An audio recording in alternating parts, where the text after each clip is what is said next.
Équipes, Hélène Bonnet et Vincent Wartner notamment. Ce sont ces soldats qui s'entraînent, qui se préparent et notre équipe a réussi à partager quelque peu leur quotidien. L'idée, c'est de participer à la contre-offensive, de faire partie de ces sections d'assaut et justement, c'est en tout cas ce qui est prévu, notamment dans le Donbass. Regardez ce reportage exceptionnel. En avant. Leur mission est l'une des plus dangereuses. S'aventurer dans la zone grise qui sépare les premières lignes ukrainiennes de l'armée russe avec un objectif, reconquérir le territoire. Ces hommes ne sont pas encore sur la ligne de front, ils s'entraînent à quelques kilomètres de Kiev. Ne courez pas si vite. Pas plus de 10 mètres d'écart entre vous. Tu cours beaucoup trop vite. Nous formons une ligne de feu qui avance sur des positions situées en zone grise. Nous devons nous en emparer pour prendre le contrôle des routes. Et permettre au reste des troupes d'avancer. Dans cet assaut plusieurs fois répété, chaque soldat a son rôle. Il faut apprendre à surveiller ses arrières. C'est aussi le travail. Nous partons les premiers en reconnaissance. Si nous voyons un ennemi, nous donnons l'alerte.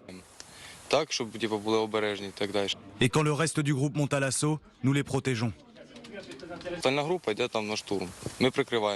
Cette nouvelle unité de la garde nationale ukrainienne appartient à la brigade Bourevi, dont les initiales résument l'objectif, éliminer les forces russes. Ces hommes ont une mission, participer le moment venu à la contre-offensive dans la région de Lugansk. Pour cela, ils doivent travailler en parfaite coordination alors qu'ils se connaissent depuis peu. Nous avons encore des problèmes d'organisation et de communication, donc nous devons y travailler tous ensemble. Je ne peux pas dire qu'on est totalement prêt, mais on s'entraîne tous les jours. Mykola a déjà combattu dans le Donbass, notamment à Bakhmout. Lui et ses camarades sont tous des recrues volontaires. Ils savent qu'ils risquent leur vie. Ça sera dur, et bien sûr que j'ai peur, mais c'est notre motivation et notre volonté qui comptent. Pour nous, c'est un combat, une guerre sainte. Un peu plus loin sur la base militaire, nous rencontrons ce commandant de bataillon. Il nous explique que la brigade n'est pas encore prête à mener l'assaut.